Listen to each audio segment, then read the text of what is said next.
நேத்து ஈவினிங்கா எடுத்த வீடியோ அது. உடம்பு சரியில்லாம இருந்ததுனால, எந்த புக்குக்கும் நோட்டுக்கும் அட்டை போடல. கடைசி வரைக்கும் அட்டை போடவே இல்ல நானு. இன்னைக்கு ஃபுல் டே ஸ்கூலு. கண்டிப்பா நோட்டு புக்கெல்லாம் குடுத்து விடணும். குடுக்கலன்னா, நமக்கு வேலைக்கு ஆகாது. பக்கத்துல அந்த காலத்துலயாவது நம்ம வந்து ஷேரிங் பண்ணி படிப்போம். இப்பலாம் அப்படி கிடையாது இல்லையா? கரெக்ட்டா வாட்ச் பண்ணி கரெக்ட்டா மாட்டிடுவாங்க. அதனால உட்காந்து நேத்து ஈவினிங்கா ஒரு 3 மணிக்கா போல தேவையான புக்ஸு, தேவையான நோட்டுக்கு மட்டும் போட்டு இன்னமும் இருக்கு.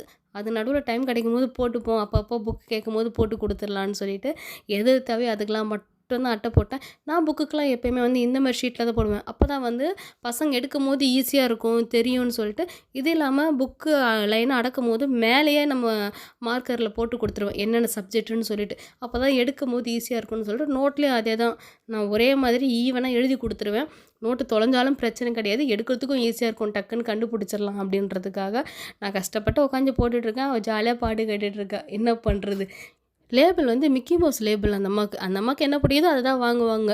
அத வாங்கிட்டு அவளே தான் ஒட்டிட்டு இருந்தா. அதுக்கப்புறம் எனக்கு பசி வந்துடுச்சு. மணி 6 ஆயிடுச்சு. வீட்லயே கொத்து பரோட்டா பண்ணியிருந்தேன். அந்த கொத்து பரோட்டா, டீயும் சாப்பிட்டேன். இது வந்து ஒரு காம்பினேஷனே இல்ல. ஆனா இருந்தாலும் நான் சாப்பிட்டு முடிச்சேன். அதுக்கப்புறம் அவ வந்து முதல் நாள் எழுதி போட்டாங்க நோட்ஸ். உட்காந்து படிச்சுட்டு இருந்தா. இந்த ரெசிபி நான் எடுத்து வச்சிருக்கேன். லாங் வீடியோல வர்றேன். பாய்.